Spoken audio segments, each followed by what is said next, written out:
All right, ladies and gentlemen, Genshin Impact's version 6.1 livestream has just been released. I'm lying. It was actually released a whole day ago. But one privilege that we have as somebody that's reacting to the live stream and the news of the update a little bit late is the fact that we can get to see what the general perception across the community actually is. And I'm going to be honest over here. A 60k to 1.5k dislike ratio, it does feel like it's pretty significant, especially knowing how positive the Genshin community can be on YouTube. And this is the official channel after all. So I'm just going to go in, I'm going to join the crowd over here because, well, I've just heard down the grapevine that this update doesn't look particularly great at all. So let's just start it off, but let's try to keep an open mind about it. Let's start off with the version trailer, see how the content in the update is looking, and then share some of our thoughts from there. And we won't be reacting to like this whole thing. There's a lot of yap going on when it comes to these live streams, so we'll just make sure that we get to the important bits. From the moment I was born, the world itself has been steadily sapping away at my strength. Oh, that sucks. Iridescent moon, was this truly what you wished for?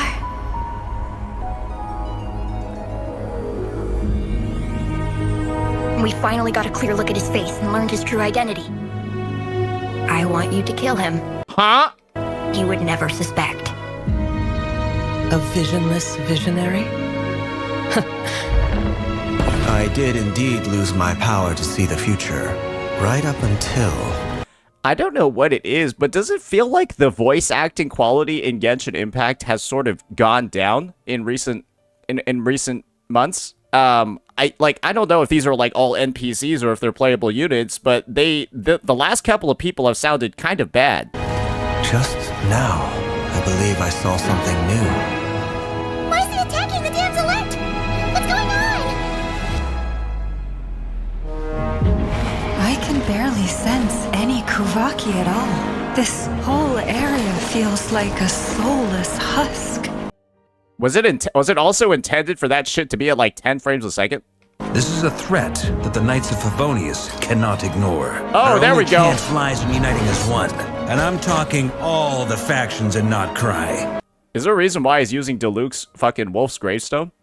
So you're placing all your hopes on me, huh? Then I'd say you'd better make it worth my while. I don't work for free. Okay, this character is just Yelan. Wait, did they actually just put Yelan into the game and then make her green? Let the simulation begin. Can't hide the truth.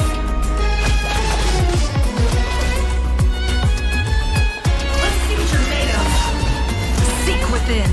I mean, her kit, she looks like a pretty cool, like, on-field looking DPS, but I've heard down the grapevine that if you don't have Lauma, you're kind of cooked. Because I heard you need Lauma for this character to work properly, right? Sethos and a few members of the Temple of Silence rescued Layla, who was out in the desert trapped in a state of delirium. How many moons are there in the sky? What causes our rise and fall? I knew she was from Sumeru. What obliterates love and hate? Even now, with the sun shining high in the sky, there are those who would call forth a dead moon's ghost. It's dangerous being too sharp for one's own good, you know. So is this the main story? So the main story in Chapter 1 of Nod Cry is them going back to Sumeru? Or is this like a side event? No. Just you watch. It won't be long before calamity descends upon us all. Come on then, Mr. Right here. Let's pick up where we left off. Within the next 24 hours, we will face the biggest crisis the world has ever seen. Freedom comes at Oh, looks like Arlecchino's back too. Okay. a heavy price, doesn't it? He betrayed me. Some friendship, that is. I've missed this. Our king was such a proud, solemn man in those days. I don't know what it is, but it seems like the story's going fucking everywhere in this update. Maybe it's actually going to be done particularly well and it's going to be great, but as far as I'm concerned, I just saw like Albedo from Mondstadt. I saw obviously the Nod Cry stuff at the beginning, and now we got this whole Subaru arc as well. That feels like it's going to a lot of places in like one update. Like it's being spread out like crazy. I hope they're not going to be too ambitious with it though. But I don't think like the story being too spread out is a reason to warrant this many dislikes. So surely it just gets worse then. The far side of eternity. Will you not rest until everyone down here is dead? But the fragile crown was shattered by lies in the end. Your little game of heroics is over. This guy's moveset looks pretty neat though, at least. He reminds me of like a Dark Souls character, actually. Or like an Elden Ring, like polearm, or like poleaxe user with like that moveset. She can never actually pretty achieve cool. wholeness when the world does not accept her presence. Get Kutan out of here! Running is our only option. I can distract him, so you'll have plenty of time to make your escape. The damselet sounds a little interesting. And the thing is, I know the VA for the damselet, Emmy Lowe, like, she knows how to do a good, like, she can do good voices, too. So it's like, yeah, this is definitely the voice direction from the Genshin developers, is that, the voice direction is that they wanted her to sound like that.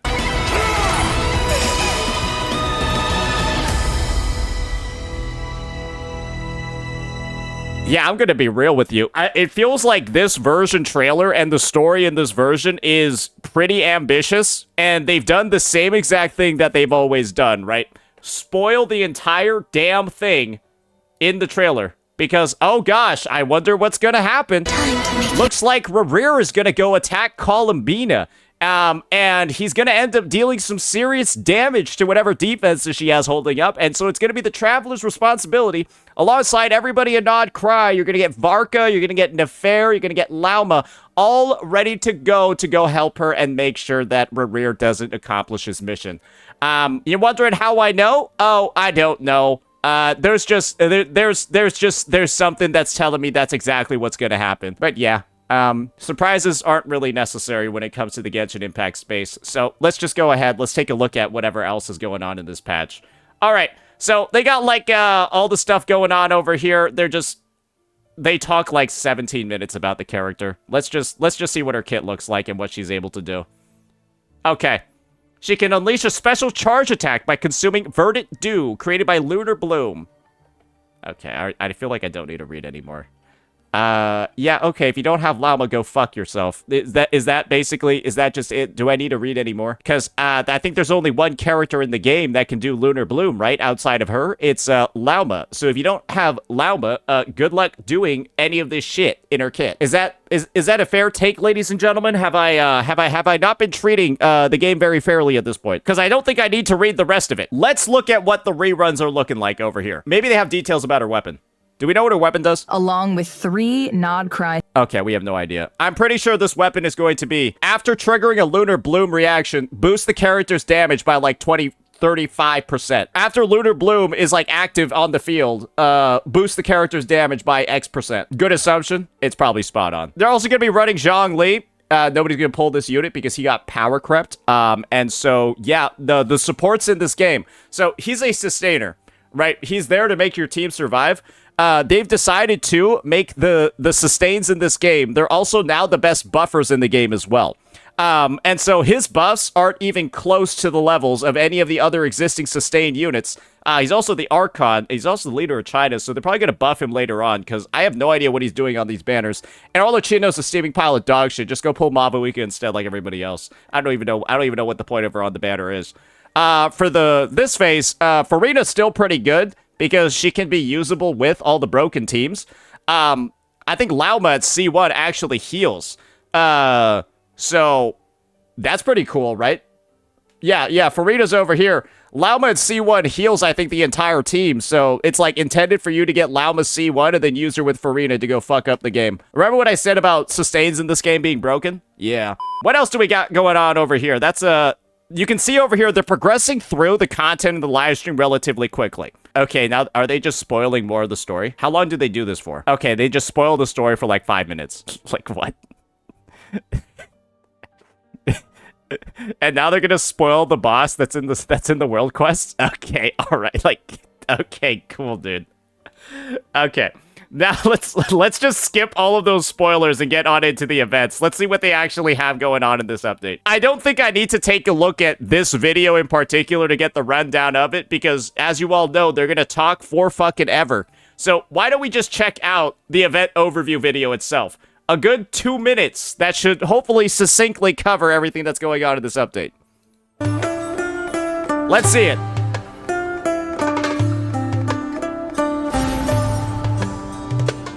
Ruins Exploration Field Wise Center. Returning once more to Sumeru, you reunite with old friends and set out to investigate a strange incident deep within the desert. And the amazing reward in store for you is a copy of Calais. These developers hate you. I hope you understand that. These developers despise you.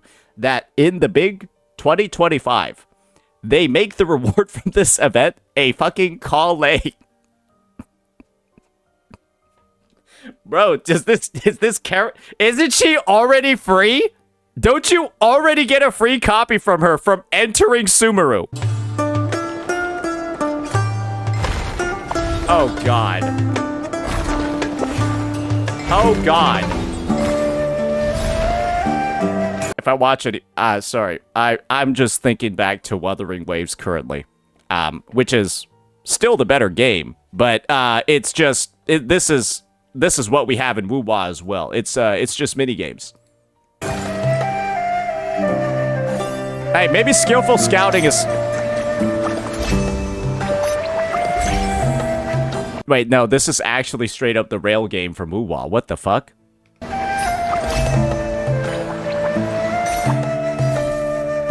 I'm pretty sure there's a part of Sanguis Plateau that literally is that. What the hell? Whoa!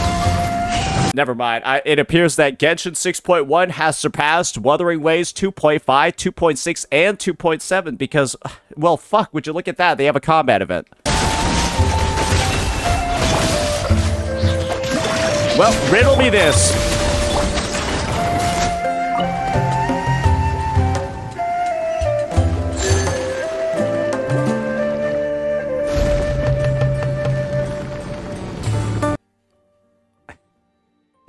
These look like so shit compared to the playable units. It's unfucking believable. They look so bad. Imagine climbing that slow.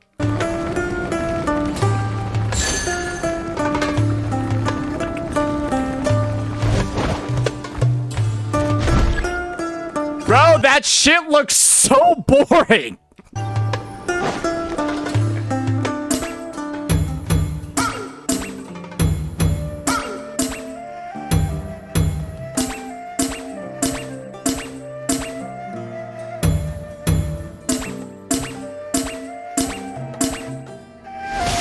Never mind.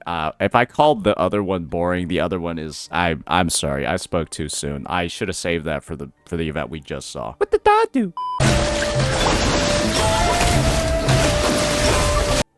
This is not a combat event, by the way. This is, they decided to show footage of the double talent materials.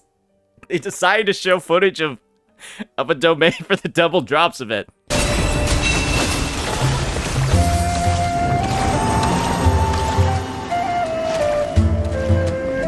Oh, I don't need to watch this. Wait, is that... Wait, sorry. Let me just get the list again. Okay, so they have a bunch of goofy-ass minigames, one combat fight. So, like, this one is 2/3 minigames, 1/3 combat event. And then they got Saurian Sojourn. And that's where you're controlling the Saurians and solving a bunch of puzzles. Yeah, I'm pretty sure... It's just odd to have an event like this, in my opinion, where you're out here controlling these Saurians, which are intentionally designed to be worse versions of the playable characters. And so, I feel like you're almost, like, doubly disgusted playing this event if you have Natlanese units, because all you're gonna do is, like, you know, control these pieces of garbage, right? And then just be like, damn, this is, like, worse than my Mualani. Or, like, damn, this is so dog shit compared to my Xilonen. So it's like, I don't know, that just seems a little bit goofy to me. But yeah, this one looks boring as hell. And this one looks like this one looks genuinely terrible. Genuinely, without a doubt, absolutely terrible. So, yeah, and then you got a 2x talent materials event as well. Wow. So the events in this update are not looking particularly good. I'm just going to be honest with you. I think that alone would probably be enough to warrant the number of dislikes.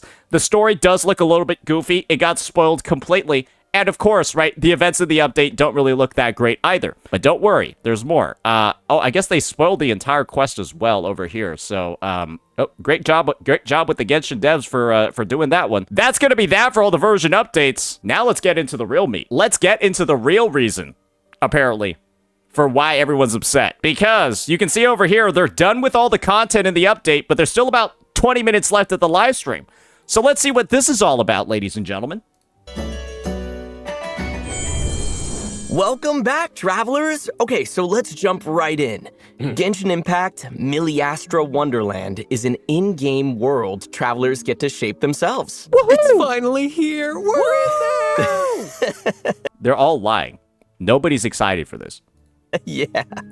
I've seen a quick preview of this awesome new game mode, and I'm super excited to introduce all the cool gameplay, interaction, and construction elements that make up Miliastra Wonderland. Awesome. I can't wait. So first things first, how do we access it? Yeah, so it's simple. After the version Luna 2 update, travelers can either access it via the Paimon menu in the upper left-hand corner or the quick access button in the upper right. They added a whole goddamn escape menu for it? Huh. The wondrous world created by the mage Octavia?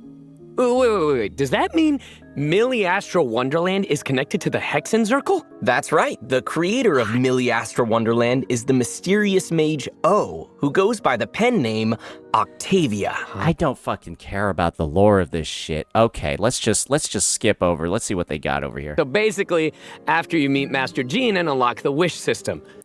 How did I know the exact perfect spot to listen to when it comes to this segment? Unlock the wish system. What do you mean wish system? Cool. Man, I remember that happening pretty early on. That's great. Yeah. So new players won't have to miss out. Oh, this is how you unlock it in game. So it's just available for you like right after you begin Mondstadt. Exactly. Now, let's start the tour, shall we? Okay. All right, let's see what this is looking like. Miliastra Wonderland, travelers will awaken two beings that belong to them. The mannequin. Ooh. There's a male mannequin and a female mannequin, so no worries about having to choose. That's right.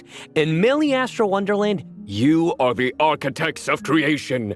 And unlike our friends in Teyvat, you can freely change your mannequin's appearance at any time. Sweet. So that includes their clothes, accessories. All right, so they're adding in an Infinity Nikki and Infinity Nikki mode. Okay. Awesome. Then travelers can take all sorts of cool pictures of their mannequins throughout Teyvat. That's the lamest fucking picture I've ever seen. There's no fucking way anyone's taking that one. That'll be so fun. I feel like travelers are gonna go all out. Yeah. I'm sure that they will. Plus, Miliastra Wonderland has... Why are there... This really is Infinity Nikki. They have 5-star gloves. This actually is just Infinity Nikki. I can't wait to get my 5-star shorts. So many cool outfit pieces and accessories to choose from. Yeah, and it looks like we can combine them in all sorts of ways to make the ensembles super unique. And the sets are nice too. Especially if you're someone who isn't super interested in designing a whole ensemble. Exactly. There's a little something for everyone. And once your ensemble is complete, you can use the custom avatar feature to create unique profile pictures. And now hold on a second, Zach. You still haven't told us how we get these outfits. Right. Oh, yeah. Let's hear it. What's the acquisition looking like? We're listening. First, there's the Chronicle, which is a lot like the Battle Pass travelers are already familiar with in Teyvat. Okay. So they have a second battle pass? So they have a second battle pass for the UGC for clothing. Ooh. After completing corresponding quests, travelers can increase their Chronicle level to obtain various rewards, including outfit pieces and sets. Travelers can also choose to unlock Chronicles of the Realms to earn additional outfit pieces and special rewards. In addition, there are 2 new special promotions. By purchasing Teyvat's Gnostic Hymn or Gnostic Chorus Battle Pass, travelers will directly obtain Chronicles of the Realms from the current period of Miliastra Wonderland. Okay, that's not that terrible then, right? If you just buy the regular BP, then you end up with like a free copy of this shit. So, I mean, I guess it's inviting you to give it a bit of a try, right? It's inviting you to, just test out the waters, see if it's worth sinking some more time into if you just pay for the baseline game. Okay, that's not terrible. I mean, this is the thing, right? Assuming that you're somebody that was going to pay for the battle pass anyways, then I can technically view this as more so free. Especially if you're somebody that didn't have any interest at all in this game mode. And by unlocking any Chronicle in Miliastra Wonderland, you can purchase the current to VAT battle pass at a special discount. Oh, nice. Okay. Isn't that just like fucking... Isn't the other one, if you buy the Gnostic Hymn, you get the other one for free? But now if you buy this one, the other one is discounted. So it's not like you need to buy 2 whole separate battle passes. Yeah, because if you buy one of them, you get the other for free. But then you buy one of them, and then you get the other at a discount. Maybe this one's like cheaper. Maybe the Miliastra pass is only $5, and then the regular battle pass is $10. And so you buy the Miliastra one for $5, you get a $5 discount. So they're technically, it's the same price to get both of them. That's what I would assume. Exactly. So be sure to check out future announcements. Or they're like actually actively scamming the players. For more details on that. Okay. All right. Now for the second way travelers can obtain these outfits. Crafting. Crafting! Just like how certain materials and blueprints are required to craft furnishings in the Serena Teapot, certain items are also required to craft outfits in Miliastra Wonderland. Okay. And travelers might have noticed just now, there's a certain item you can get through the Chronicle that looks like a fabric brush. It's called Lustrous Materials, and it's an item used for crafting outfits.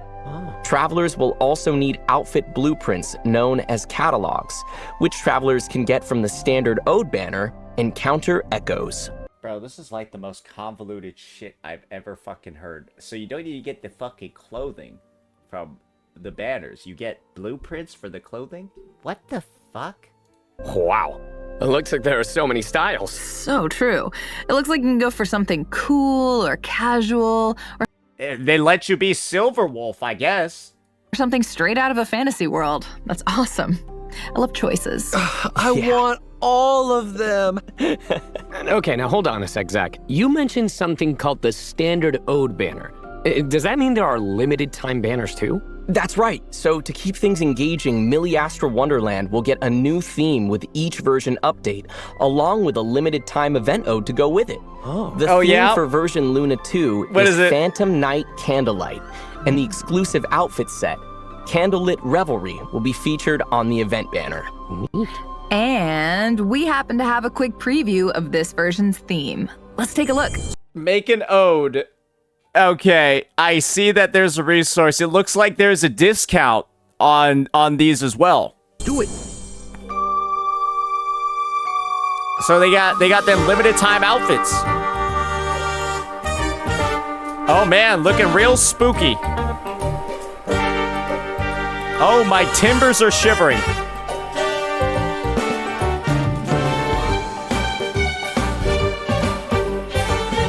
Oh, they're going for the full Gooner effect over here.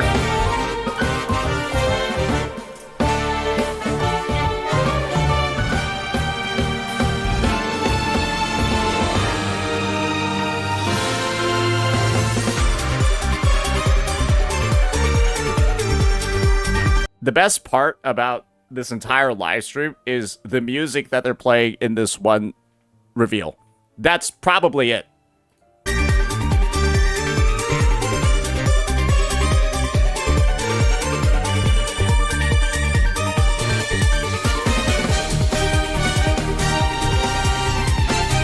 Bro, are you telling me you're gonna spend money on this shit just to walk around? Because that's all I've seen these guys do is they're just walking around.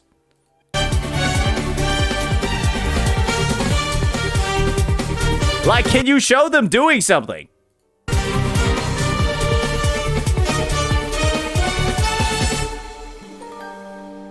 They just walked around the whole time.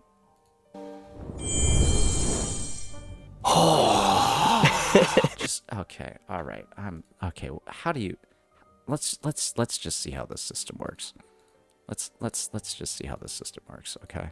I don't want to hear no congratulations about how awesome this is. It doesn't. You guys didn't really. Fancy. That outfit looks so cool. I know, right? Plus, in addition to the legendary set, Candlelit Revelry, 3 different elite sets will also be available to obtain from the event ode. Ah, dude, they look so cool! Yeah, you ready for the elite set, bro? Yeah. Plus, once you reach a certain level in Miliastra Wonderland, you can unlock the outfit gifting function. Just head to gifting mode, and all the items you obtain can be sent to a friend with a high enough report level. Gifts? Wants to give me one? Guys? You get a gift. You get a gift. Everyone gets a gift. So generous. So they're adding, like, they're really trying to turn this. I'm gonna be real over here. I feel like they're trying to turn this into, like, the next fucking Roblox, the next, like, Valorant, the next, like, e-dating platform. Like, I think they're now trying to monetize people not knowing how to interact, so, like not socially interact properly. And so now we're gonna have, like, bro, this is what's going to happen. And I'm not even joking. You're gonna have a bunch of, like, weird 40-year-old men buying skins for other 40-year-old men that are both pretending to be 10-year-olds. I'm not even joking. Like, I hope you guys realize what's going to be going on. Like, you're gonna have people posing as, like, y'all remember when there were, like, girls in RuneScape? People would say they were girls in RuneScape, and then all the actual dudes would be like, whoa, I've never seen a girl before. Holy, let me give you everything in my bank. It's going to be like this. I'm just telling you. The amount of catfishing, the amount of, well, they should have learned from Technati's VA, the old one, right? Yeah, the amount of that stuff that's going to be going on in this game mode is going to be crazy. And the best part about this is that, like, you got to build up that rapport level too, right? You got to build up the rapport level. I don't know how you do that, but that means you're going to have to be talking to each other for a long fucking time. Or potentially, maybe not that long, but you're going to have to, like, build up, like, a relationship in-game before you can start sending it. That's weird, man. Hey, I think that's weird. Travelers can also purchase clothing items directly from the in-game store. The amount of crimes that are going to be committed on this platform are going to be crazy, okay? All I'm going to say is I feel like there's going to be a lot of crimes. Which offers a wide variety of sets and individual pieces. Plus, outfits purchased in the store can also be gifted to friends. Wow, also? Awesome. Lastly, there are also some quests that reward outfits and items. Okay. And when you log into Miliastra Wonderland, you will obtain 4 vouchers that can be used to try on different outfits. Ah, nice. I already saw a few that I want to check out. In addition... So they decided to give you FOMO for the clothes because it lasts 1 day. It's not even a try for 14 days. It lasts for 1 day, and it has a time limit of use of 14 days. So... guys, don't worry. It's not actually that good. It's a 1-day trial, and you only have 14 days to use it upon receiving it. So there's, like, FOMO on the FOMO. That's kind of impressive. They put FOMO on using it, and then they put FOMO on the actual effect. It's like double dipping on the mechanic. That's crazy. I think this is impressive. This is like you being, like, the leader of hell, right? Like, this is like you being Satan, and then you hired a new employee, and it turns out they're more evil than you. That's what it's like with this company. Saw a few that I want to check out. In addition, by completing the Mannequin Creation Quest, Invitation to Wonderland, A Curious Awakening, and the simple and fun Explore Wonderlands quest, travelers can obtain geodes of replication as well as a sailor-style outfit. Oh, sick. Wait. Hold on. This looks so dog-ass, it's unbelievable. I cannot believe that they dedicated a majority of the live stream to this shit. They don't even show any fucking gameplay. All they show are these dudes just fucking walking around doing nothing. I'm lost. What are geodes of replication used for? Oh, right. I forgot to explain that. So, geodes of replication... Just shove them up your fucking ass at this point. are the currency used to obtain catalogs. Rack up enough experience in your chronicle from week to week, and you can get a lot of geodes of replication that way. Oh, okay, thanks. What do you even get? All I saw was the dude pull, and then he just got a bunch of dog shit. Currency used to obtain catalogs. That's literally, it's not, there's nothing even purple. This would be like doing a 10 pull, and there's not even a 4-star. Who cares what these things do? It's blue and green. Rack up enough experience in your chronicle from week to week, and you can get a lot of geodes of replication that way. To go get a bunch of blue and green equipment? Oh, okay, thanks. Right. That's important. It's something you can do each week. So if you really think about it, over the course of a whole version, you can really earn a lot of them. For what? Yeah, Exactly. Cool. Increasing your level in Miliastra Wonderland also comes with rewards, including geodes of replication and a new skin template for the lobby. Bro, this is like somebody's advertising an all-you-can-eat buffet, but the only thing at the buffet is like iceberg lettuce and ranch dressing. And like the people advertising it just can't stop talking about how amazing and delicious it looks. What the fuck was, what? Why are they advertising these geodes of replication so much? Talking about how amazing it is that you're getting so many of them. And then they show you use them, and all you get is literal dog shit. It's literally all just like blue and green. Currency used to obtain cattle. There's no way. There's no way, bro. And a new skin template for the lobby. Wow, so there really are a lot of options when it comes to getting the mannequins all decked out. Yeah, it all looks pretty amazing. It'll be so fun dressing them up in all their outfits and taking pictures across Teyvat. Yeah. Oh, and speaking of, travelers can also include their mannequins in their adventuring lineup. Wait, what? Okay, so as the travelers' avatars, are their elemental abilities linked to the travelers? This might be the only cool part about it.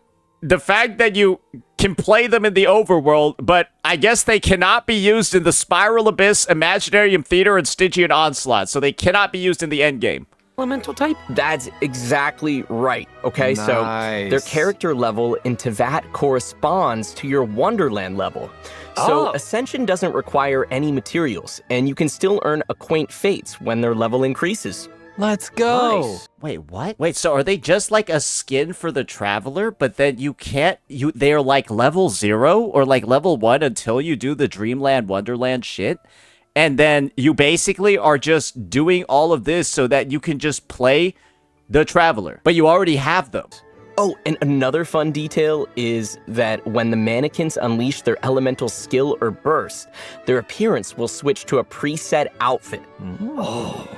What? Of course, outfits aren't all there is to Miliastra Wonderland. Didn't we just talk about how much we were like customizing and unlocking all these features, and then you proceed to tell me, oh, by the way, when you use an elemental skill or burst, your outfit doesn't matter. It just changes to a default preset one. What? Preset outfit. What? After they went through all of this time talking about like how they're adding the customization and stuff to the system?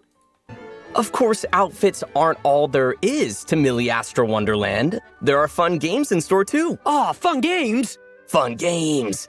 What we're looking at now is the Wonderland lobby, where mannequins from different places can gather. Oh, that's right. Travelers can meet new companions by matching with each other in the public lobby. That looks so fun. Okay, but what about players who prefer to play solo? Oh, right. Great point. After reaching a certain Wonderland level, travelers can also choose to create a private lobby of their own. Oh. Both the layout and background music of the lobby can be adjusted, and you can even invite your friends to visit and play games together. So you have to play with other people until you're high enough level to make your own lobby. Nice. So it's a real play your way type of thing. There's a little something for everyone. Seems great. Exactly. Plus, in addition to interacting with other mannequins, travelers can also go to the popular Miliastra Wonderland page in the Wonderland lobby and play all sorts of different Wonderland stages. From the preview we saw, it looked like there were so many to choose from. Management sims, party games, PvP battles, adventure challenges. You name it, it's there. Totally. I mean, there's bound to be something that will catch your eye. And it looks like whether you want to match with strangers or team up with your friends, there are tons of options either way.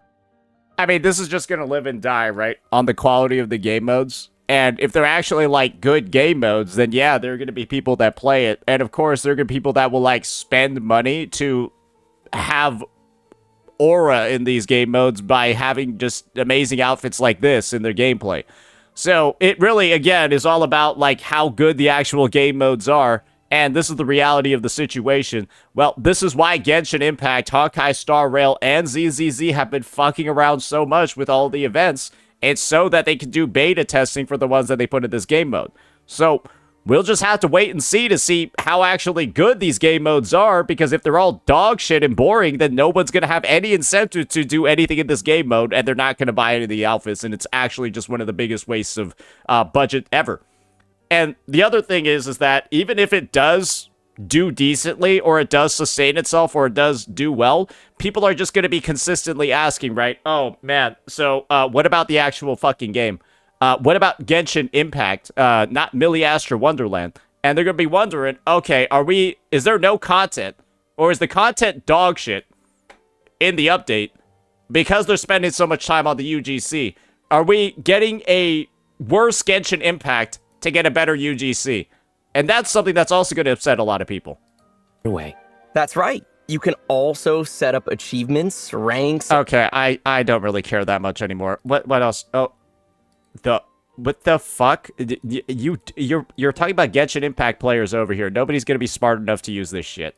Though it doesn't look like that bad. It looks like it would be decently easy to, like, figure out if you've, I don't know, played the fucking Sims before, so. And bring their wild ideas to life, the devs have provided a powerful editing tool, the Miliastra Sandbox. Ooh. Here, travelers are free to draw upon the vast amount of gameplay. Yeah, so basically what Hoyoverse is basically going to do is, hey, can you guys make money for us? We're creatively bankrupt and not actually able to design our own game modes, and so can you guys just make the content for us? There's probably some level of monetization that can occur for those UGC guys. You know, like, they'll probably, like, if they make popular game modes, then they'll get, like, a commission for it. But yeah, this is essentially just child labor. Play features and assets that Genshin Impact has built up over the past 5 years. Dang. So if you can dream it, you can make it. Yes. Yeah, this is child labor. Bro, they showed this shit for way too long. Craftsperson tiered benefits. I'm sorry. Wait, so are they not, like, paying you? I'm sorry. So instead of you getting paid, you get, like, clout level? They are getting paid, surely, right? Played by the entire Genshin Impact community? That's right. So try your hand at Wonderland, travelers. Who knows? The next master could be you. Let's go. Oh, yeah. I remember in the Luna special There program, we go, the devs okay. mentioned that creator earnings would be available. Right. The Miliastra Wonderland Inspiration Incentive Plan is launching in version Luna 2. The play data from the stages will determine their earnings. So basically, How much do they fucking make, bro? 2. The play data from the stages will determine their earnings. Okay. So basically, the more popular your stages, the higher your earnings? Okay. Exactly. Plus, it's worth mentioning that the incentive plan offers long-term... How much is it? You just keep saying the word earnings 17 times and then don't give an actual number. ...earnings as well. So, if you create a stage that continues to be popular, your earnings will continue. You can also look forward to a new reward mode launching in version Luna 4, the Miliastra Wonderland Bounty of... Wait, what are the earnings? A fucking sweet madame? Like... Ingenuity Plan, which will give you the chance to create more detailed and engaging gameplay experiences and receive additional earnings from them. Okay, so if I'm understanding this right, starting in version Luna 4, we'll have the chance to receive... I'm gonna crash out. I've never heard somebody talk so long and be this fucking vague. Like, what are the earnings? Is it like $1,000? Or is it 2 sweet madams? Double the earnings? That's right. It's all up to you. Unleash your creativity and generous rewards could be yours. Yes. I feel like I just got rage baited. Exactly. In fact, there are impressive teams and individuals pioneering the way in Miliastra Wonderland already. So, to incentivize you to join the program, they revealed to you the news that a bunch of other people have already gotten a massive head start. Guys, this is like advertising. How? If you guys, we're gonna have a bunch of winners for this marathon. If you're in the top half of people in this marathon, you'll all win like $1,000. Oh, by the way, there's 500 people that started the marathon like an hour ago. Anyone interested in starting it now? Yeah, they all started the marathon like 2 months ago. Anyone interested in joining right now? Let's take a quick look. Imagine if something like this shows up in Genshin Impact's... I don't care. All right, I'm done with this shit. This update looks like trash. I'm just gonna be honest with you. I cannot believe that they spent this much time on all this UGC stuff. This should have been literally like a 10-minute, if not even less, section of the live stream, and then you actually, I don't know, talk about the game. It feels like they like prostituted out Genshin Impact and the 6.1 update to just advertise the UGC. That's like actually what it felt like. I'm just gonna be honest with you. I see why it has so many dislikes, and to be real, it deserves more. This is like, I feel really bad for people that had a lot of faith in 6.0 and not cry. I feel really bad for the people that thought that Genshin was like really on like the road to recovery and that it was going to be like, you know, it was going to be different now that 6.0 was here and that Natlan was over. I don't think so, brother. Yeah, no, now they have an Infinity Nikki game mode, and just guess what? They're really trying to make a lot of money off of this one. And it's like making money in a way that to me is just like, it's weird. The whole like gifting friends shit, buying them clothes, and then knowing the types of freaks that play these games, and you know, the types of people that are like, you know, using this female avatar, but they don't, you know, they don't look like that in real life. You know, they look way different. They're about 200 pounds heavier, and you know, all the other stuff going on. Yeah, I feel like this is just like a disaster waiting to happen. I think that naturally, right, we've all heard about what happens in Roblox. I think they got sued recently because somebody was, you know, cosplaying, cosplaying Diddy in their game. And yeah, that's exactly what's going to happen in Genshin Impacto over here. Yeah, this to me is just, I'm concerned. I think this is one of the weirdest updates that's ever come to the game, and it's all at the cost of the actual content in the update. Because, like, dude, they were done with it in 20 minutes. That's your 6.1 update, by the way. So, yeah, that'll be that for this one, ladies and gentlemen. Let me know what you all thought. Peace.